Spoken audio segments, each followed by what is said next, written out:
Hello everyone. So suppose you have a list of marks and you are interested in writing the status like pass and fail or like a custom status, then what exactly you have to do is first of all copy all the values. Okay. Only copy all the values like okay. And now we will click on custom or more number formats, and in that custom, and instead of general we will write here first of all in square brackets. Suppose you want a blue color, so we will write blue color, that is for the pass.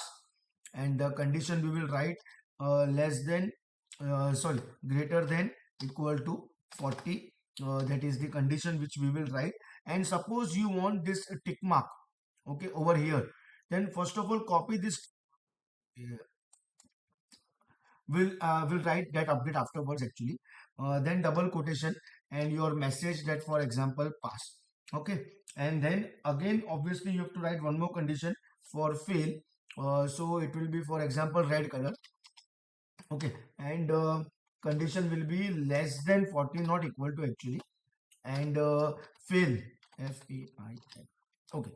And double quotation close. Okay. And then press okay. So you all can see if it is greater than equal to 40, then it is showing pass, otherwise it is showing what fail. And if you want, we can use this tick mark also. Suppose if I copy this tick mark, okay, and in that only custom format, first I will select everything and then custom format. Okay, and here before you write the pass over here, okay, here you have to paste your tick mark and then space, okay, and then okay. So wherever we have written pass, that tick mark will also come. And if you want cross sign, then that is also possible.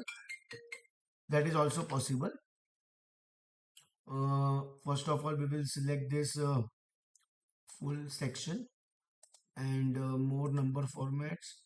And here before the fail, okay, we will write the cross sign and okay.